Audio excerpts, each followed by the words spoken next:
Travelers warned against purchasing vape products in Bali. Visitors have been cautioned about the risks of purchasing vape items in Bali. Annie Knight, an Australian digital artist, has used social media to caution other tourists against making the same error she made. Knight has revealed her harrowing experience with her followers, admitting that she ignored several warning signs and bought a vaping device out of FOMO.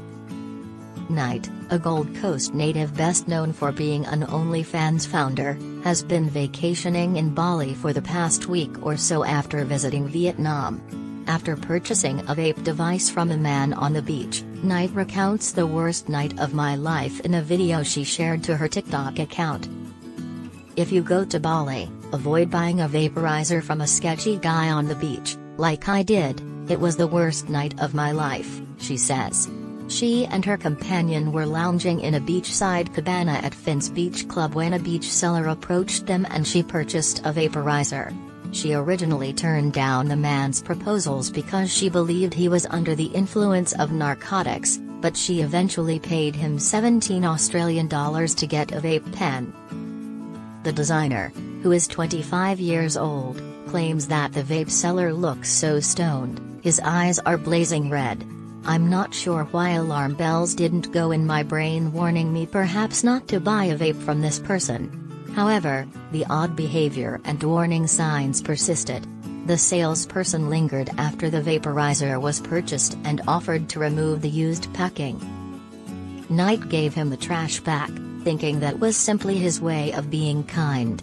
It is believed that he needed to return the packaging either to reuse it for the next client, potentially the victim, or to prevent Knight from giving those pieces of packaging to the police, who might be able to look into the matter. Knight recalls how she used the vape for about 20 times over the course of the following several hours while she was at Finn's Beach Club. She describes how her chest pain began at supper with friends later that night. She was urged to cease vaping by her pals, and they immediately returned to their hotel. Knight explains how the ache grew worse as she laid in bed. When we get home, I'm laying on my back in bed. It hurt so much, like there were blades in my lungs. When I searched for 911 in Bali and Shady Vape in Bali, nothing came up. Then I searched for lung illness. Then all of this negative information started to appear, telling me to take yourself to the hospital, go to the hospital immediately, this is not normal. She slept very little and monitored her symptoms all night.